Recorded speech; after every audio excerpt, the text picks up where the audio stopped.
So, thank you all for joining us tonight.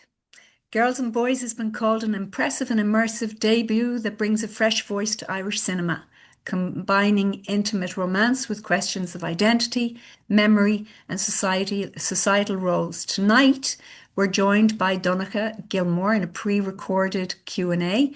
He's the writer and director of the film, and we're going to talk about the making of the film, its journey, and what it means to his team.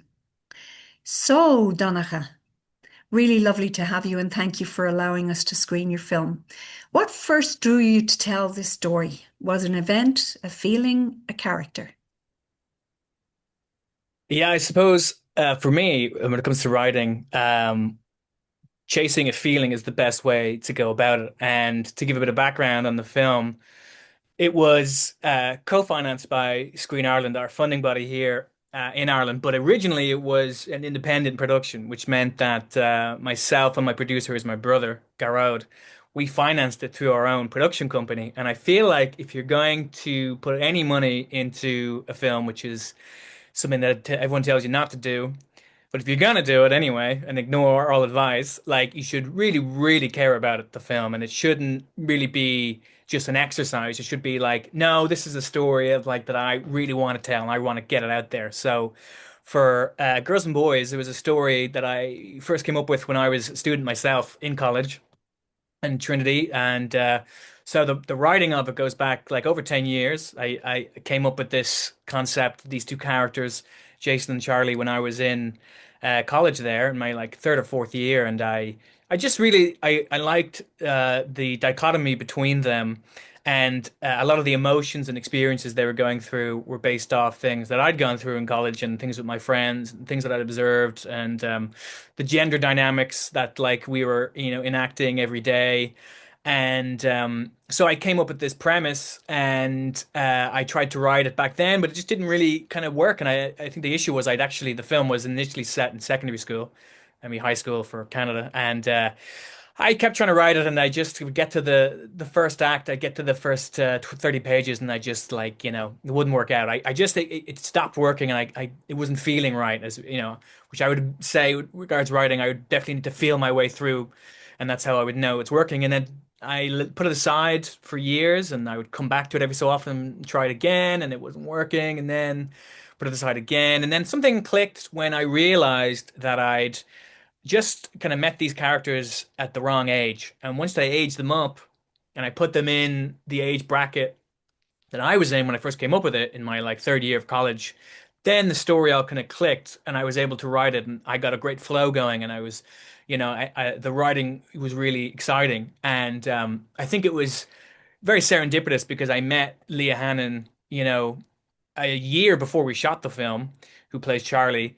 And, so when I came to the time to make the film, the right actress was there to actually portray Charlie, because I don't think there really would have been anyone, certainly that I've met or heard of in Ireland, that would have been able to play that role as well as she did and as authentically as she did, before then. And I met her in 2023, so she came on board then like a year before, and we got to workshop the script together and work on it. And, she could bring some more of her kind of thoughts and feelings to the character. And then Adam came on, who plays Jason, and then he and Leah were able to, we would workshop the scenes together for like 6 months before we shot it. So very long process that like was required like, kind of patience and reflection. Wow. So you talk about that time difference and bringing it up to college level to that experience, but it was probably related to your own distance from events and feelings as well that probably allowed you the ability to reflect and come up with something different as well. Am I hearing that there too? Yeah, no, absolutely. Because I feel like the when I wrote the film, then finally, when I hit like 30, and I think the experience of looking back on my 20s, which the film is all based like, Mhm. on early 20s, but I think I was much more successful being able to transcribe those emotions, like with the distance of still being young, but then having some space from that and some distance. I really wanted to make it while I was young as well, but I do think if I'd made the film, like let's say when I was 23 or something when I came over, I don't think it would have been very good, you know. Not like I don't think it would have been as successful as it is now. Okay, so tell me about that success then. Yeah, so like I mentioned earlier, an independent film, like making an independent film, like I don't know if I could recommend it. Like I don't know. It's certainly for me, I felt like it really worked out. But what happened was my film company Gander shares the name with Gander, Newfoundland in Canada, actually because I see it on the map when I fly over it a lot. Yeah. But my film company is called Gander, and my brother and I in our 20s, we worked a lot in shoots for commercial companies, doing ads and stuff like that, and making short films and doing all that stuff when you apply to every single funding body and grant in the country and all that stuff.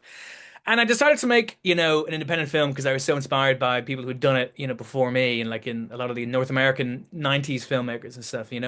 And I think I didn't, it was driven by a certain, degree of like, excitement, but also naivete because what the film ended up ultimately doing, we shot it and then we came to Screen Ireland and we were looking for financing and they came on board. And, you know, that was no mean feat. It was very lucky that they saw the film, they understood it, they really got it, right? And Mhm. then after that, Breakout, the distribution company who distributed the film in Ireland, UK, they came on board well before it was, screened at all, at a film festival or Wow. anything. And so in actuality, like we were just very lucky that, we got the best case scenario you could get from making an independent film with it within Ireland, because the film then played at Galway, where it won Best Independent Film, and then was released in theaters, um, in Ireland, right? So just to give it, and being releasing in theaters, right, in Ireland. So it came out in September, right? Yeah. And it debuted in the top 10 in the box office, which for us, it was a huge deal Wow. because it's very difficult to release films in theaters in Ireland. And Ireland has the like biggest film going audience in Europe to theaters. However, it doesn't necessarily translate to Irish films. The audience often won't come out. And in fact, we have an Indian diaspora in Ireland, like Canada does as well. And Indian films routinely beat Irish films at the box office because the Indian diaspora are actually interested in seeing their own films. They'll go to see them in the theaters in Ireland. And so their box office numbers are often a lot higher than Irish films. So that's the struggle that we're kind of faced with as Irish filmmakers, You're trying to put out a film that has that far fewer resources than films from the United States, from UK, from other places in Europe, and you're trying to, compete in that sphere, Yeah. which is why like opportunities like this community is great for us, and I'm really grateful you guys are putting it on because I get messages from people in North America who want to see the film, people who are, young, queer, trans people. They've seen the trailer. Somehow they come across it, and they want to watch it. And I'm like, well, you can't watch it because it's not released there yet. And so, we try and get it out there as the way that we can before it gets a streaming deal in North America, putting it out in festivals like these. Mhm. So yeah, like it's the film really it was a labor of love, but most often the case of making an independent film is that it won't get released and it won't really get seen, except for, a small festival run. So we were really like thankful that it actually ended up playing in theaters and doing well here in Ireland. Fantastic. So look, if we go now to the creative heart of the film and we think even just to the title Girls and Boys, it sounds really simple, but we know it's loaded. So what does the meaning hold for you in relation to what does the meaning hold for you in relation to the story? And did the title evolve during writing or was it always a fixed title that you had?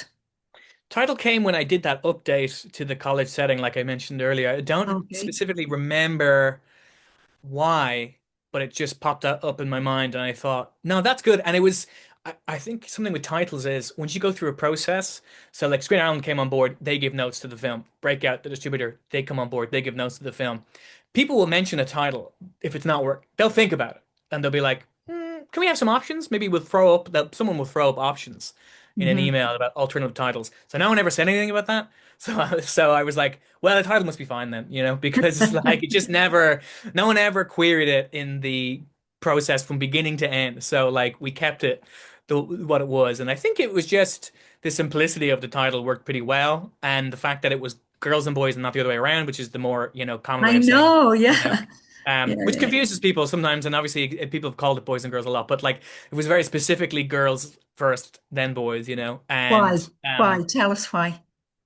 well, because like I felt that it's immediately trips the viewer, that it's something Yeah. slightly different by it not being boys and girls, It's like, and the girls are to me, like, first and foremost, where we see Charlie and Alice, her roommate, and it's very much about their like experience up top in the film. And then of course the boys come in right afterwards with their like, there's the rugby scene in the dressing room. So yeah, I just liked how it kind of came off the tongue as well as a different version of saying just boys and girls. Yeah. Um, so yeah. So the relationship between Charlie and his mate there, what was your approach to shaping their chemistry on screen, or did they just have natural chemistry?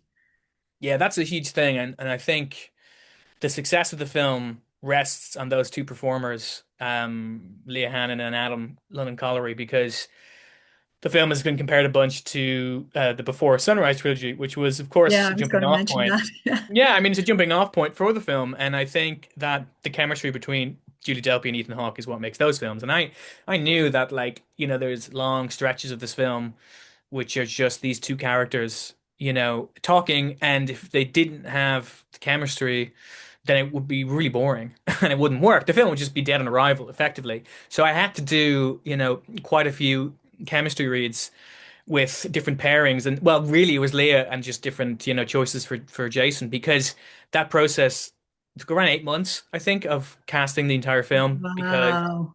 because I knew that I didn't want to be on a set, like, behind a monitor and not feeling like it was working with these actors. I just had to be there, like, in a very obvious sense, and Mm. sometimes, like, when people make big budgeted films, and there's like a kind of like, well, we need to cast these actors. These are the two we want, but they may not have chemistry, and they might be very good actors in their own right, and they might be famous, and they might be able to help some certain tick tails, but like the chemistry's not there, and it's just like, there's something that's say in film a lot. There's no there. Like it's just like it's an audience can implicitly sense that. So when we had the chemistry reads, we recorded them all, and we were able to see in the room and then on the tapes that, like, they were the best fit. And Leah would tell me, she felt that, when we were Aw. in casting. And then that, like I mentioned earlier, we were able to do all these, rehearsal workshops, just the two of us, and the three of us rather. And we were on the set that we had for the apartment. We had access to it months in advance, and so we were going in there and just rehearsing the scenes, and then changing the lines here and there, like to suit the way they spoke maybe a little better, make things seem more naturalistic, the just to kind of just basically tune the script a bit to each performer. And that was done through these workshopping sessions.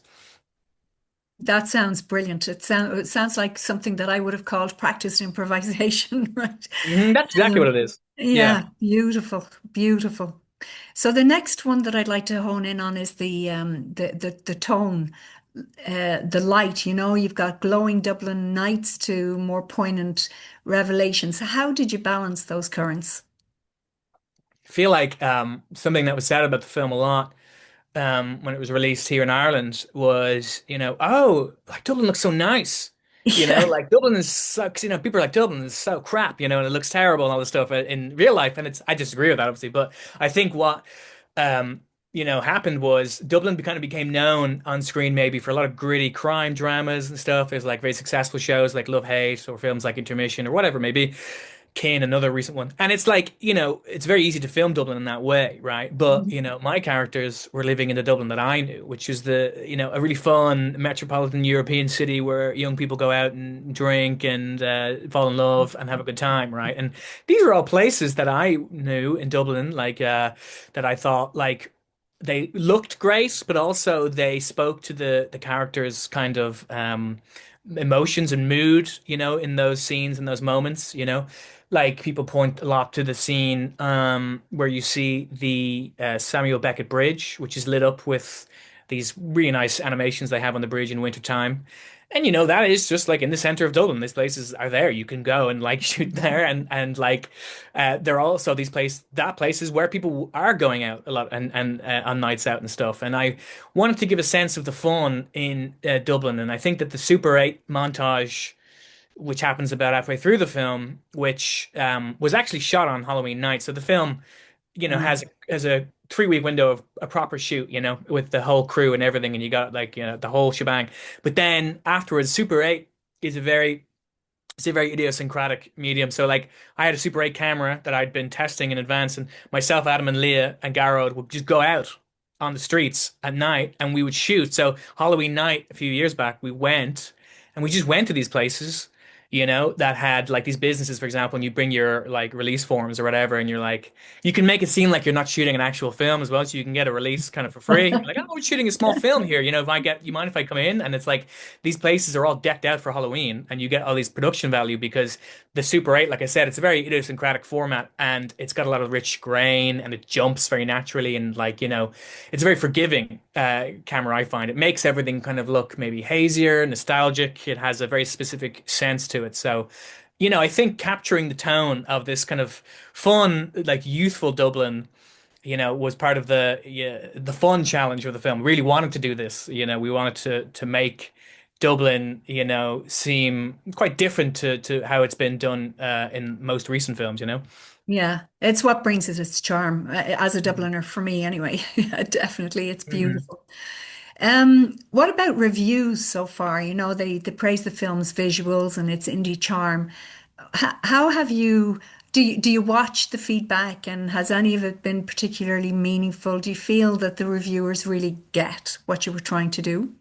Yeah, and I think the feedback I read like other reviews, and I got feedback in person from a lot of people, Hmm. and I think it really did, hit a chord with like the right people, and I felt like people would reach out to me, people who were like of all walks, people who were queer, people who were trans, people who were not, people who were straight, whatever, and they would tell me that it was their favorite thing they'd seen that year and how it spoke to them. And then I felt like if the film didn't work for certain people, like one criticism of the film, then I think that I've heard, and I'm like, I can understand that. Like, it's a criticism that I think is like, it's kind of more you're on or you're off. It's like some people just wanted the film to stay in that kind of before sunrise mode in the first 40 minutes. Whereas my perspective on that is, well, that film kind of already exists. That trilogy is great. Those films exist. The kind of charming walk and talk movies that stay that way. There's a lot of those movies that have already come out, right? And I felt like, for me, I kind of wanted to bring a lot more conflict in the second half, and that's what interested me about the film. That the film kind of ramps up, right? And it has a different vibe, a kind of film of two halves. And some people that really works for them, and some people it doesn't. And so when I read a criticism like that, I'm kind of like, yeah, that's fair enough. I don't mind that.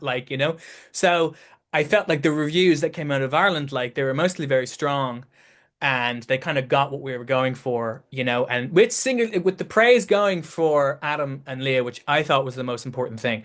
Leah, Yes. like, got, I think in the past week there's been these lists they put out of like, 50 people to watch in 2026, like in Ireland. So you've been on And three of them. Yeah, she's she's on been on three. three of them. So I'm kind of like, Fantastic. you've no choice to watch her now in 2026. But Yeah. like, yeah, I'm glad that, people saw the work that she put in and the work that Adam put in, and like they really, appreciated what the actors were doing and saw and connected with them. Because for me, that's what the film was really about, it was about putting these two performers front and center, and their personality they have in real life shines through as well in these performances. I'm really I'm glad that it's also just helped kind of boost and kickstart their careers a bit, because they were virtually kind of unknowns when I found them, and I think now they're starting to getting so much more, work and opportunities from the Brilliant. film, which I'm really, happy about. So I think earlier, maybe it was before we started recording, I mentioned, some people discuss the film through the lens of identity and self-discovery. What would you say to audiences about your intentions for the film? Yeah, I think the intentions is for it to spark a discussion. I always thought that would be interesting, that it's the Mm. kind of film that, you could come away with very different interpretations. When we were making it, for example, there's a whole mix of different types of people who worked on the movie in terms of it was predominantly female crew, but there's like, there was there's a lot of gay men, straight men, women, gay women, whatever, right? And you can people who, for example, a lot of straight men would say, well, I completely empathize with Jason. I think he's totally fair. Everything he says, is something that I would have probably said were I in his shoes about what he's saying regards the pressure he felt at school, why he distanced himself.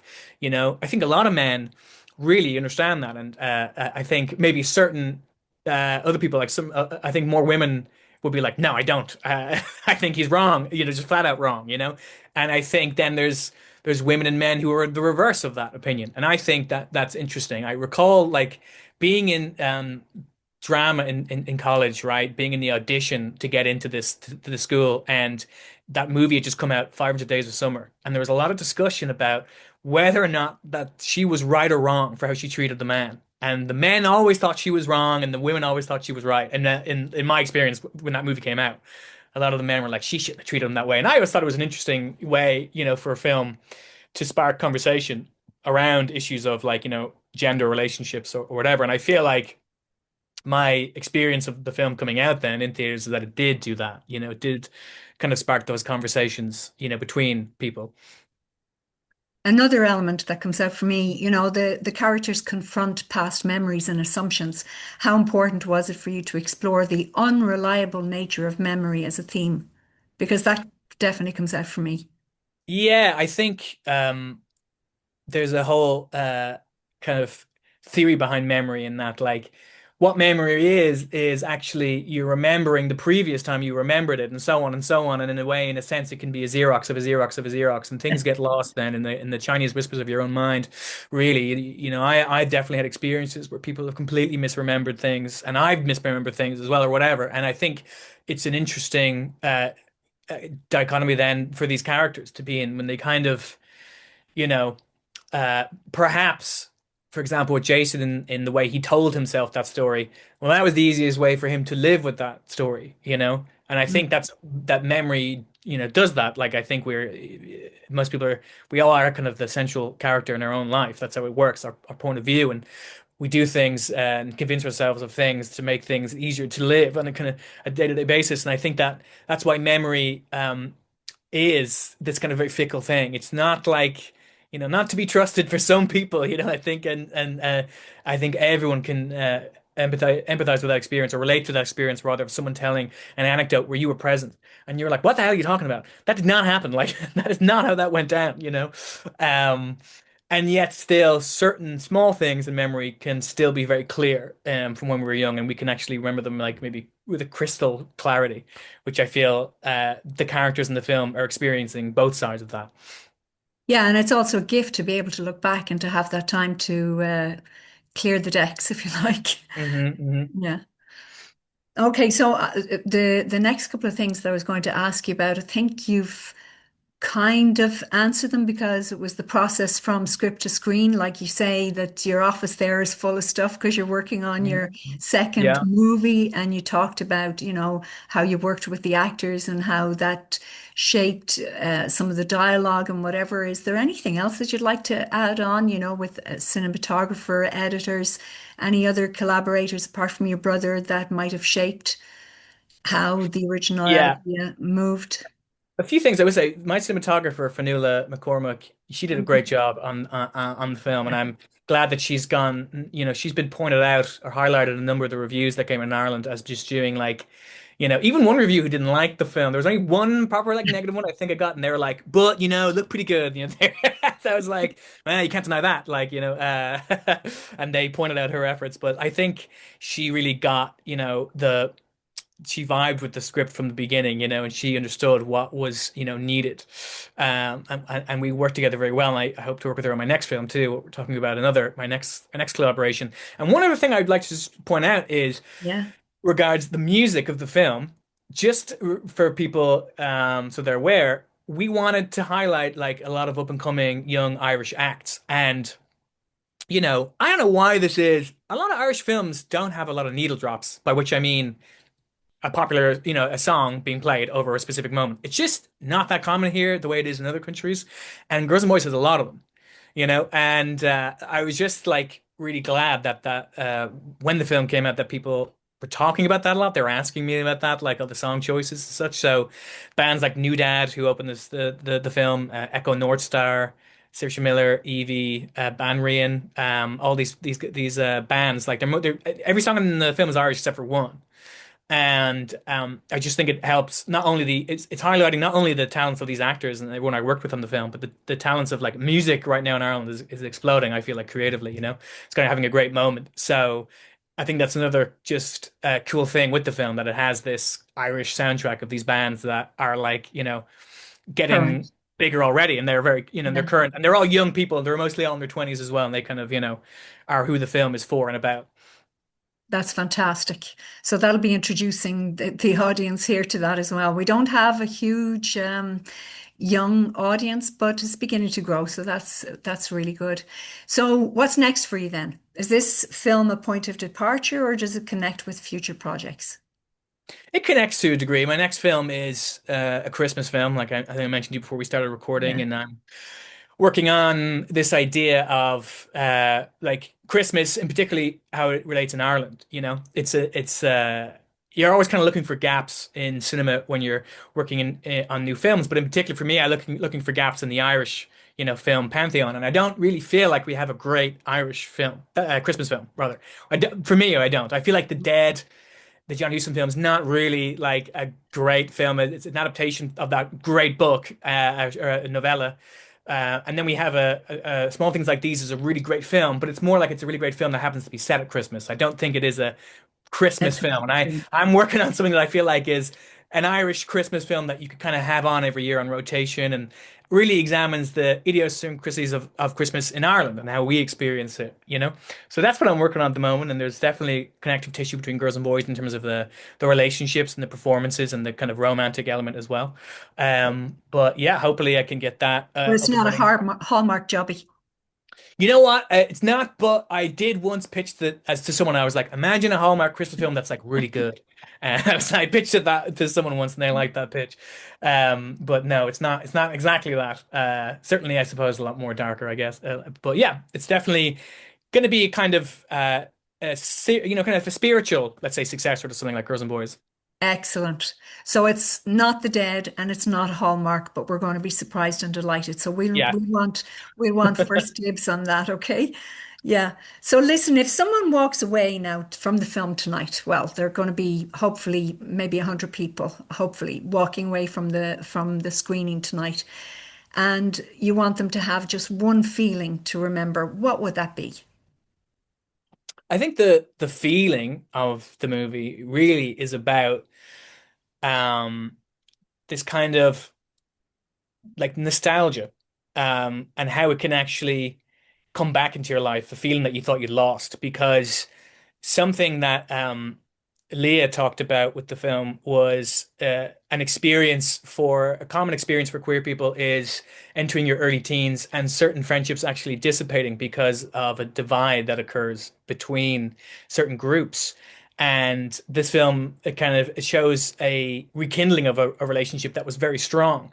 And I think, we have relationships in our life that have fallen away, but we still have a very strong sense of them. And I think emotionally we can still connect to those people, and we can remember how it felt, and we can, miss them, in fact. And certain people reached out to me after the film came out, and Wow. I'd seen again that I hadn't spoken to in years. So it kind of happened to me in real life, actually, some of the rekindlings I had after this film, and which was a very cool side effect of it. So yeah, I think that is a good kind of thing to depart on, to remember those relationships you had when you were younger, and if like and the effect that they had on you, for the rest of your life. Like Yeah, childhood lasts a lifetime, effectively, that kind of it vibe, does. you know. Yeah, exactly. So if there was a question that you would love to be asked and nobody's asked you to date, what would it be?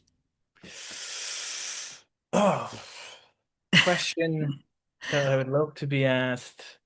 Yeah. Um, I guess like so much of the conversation around the film around the appropriate things, about like the actors, the performance, the emotions, everything, all that stuff, you know. A lot of I would like be curious if anyone can pick out the pickups that we shot like 16 months later because they that's why I always wonder, like no one's ever pointed out, they're like that shot, there's a shot and then the next shot is 16 months later and it's in the same, time span of the film. Someone turns a corner and it's, 16 months later. I've always wondered if like people could go, I think I know when that pickup was, just in a sense of a very practical sense of filmmaking, would anyone actually be able to pick it out? No one ever has, you know. No Is one's there picked only them out. one? Is there only No, one? there's a Or few. just more? There's a Yeah, few. yeah, There's a yeah, bunch of them. There's a bunch of them, and no one's ever, picked them out. So I was always curious to see, like, because I had mentioned that there was pickups of the shoot because when Ciné Gael came on board, they gave us some more financing. We did that, but like, yeah, it's just funny. I like talking a lot about, I guess, the kind of nuts and bolts of filmmaking and how, strange it is when you're putting something together that it takes place over years. I mean, I was shooting this film, I guess, effectively for years because the Super 8 stuff was shot way in yeah, advance, some of it, and yeah. then some of the Super 8 stuff was shot way after, things like that. But yeah, I hadn't considered that question before. There you go. I mean, you asked me a question I hadn't been asked. It'd be my favorite question. Well, So I've gotten it it, in a way. yeah, you have, all right, and it gives you an opportunity to give us another insight into your creative process, which is absolutely brilliant. Right. I loved your approach, honestly, and I really, really appreciated the film. And obviously, we haven't shown it to the audience that's going to see this interview on the night, but I hope that they do too. And I hope that from a distance you can hear the applause, okay, that you'll get for the film. Sure. Anyway, I'll just close with a closing remark, really addressed to everybody there in the audience. Sure. And just say, Girls and Boys stands out not just as a romance, as you can hear from the interview that we've just had, but as a film that quietly unpacks what it means to see and be seen in love, in memory, and in society. So, Donncha, I can't thank you enough for being our guest tonight. And I want to thank everybody else in the audience for coming because this is a great way of spreading the good news about what is happening in the Irish film industry. And thank you very much for your generosity and being with us. Thank you. Okay. Yeah, thank you so much.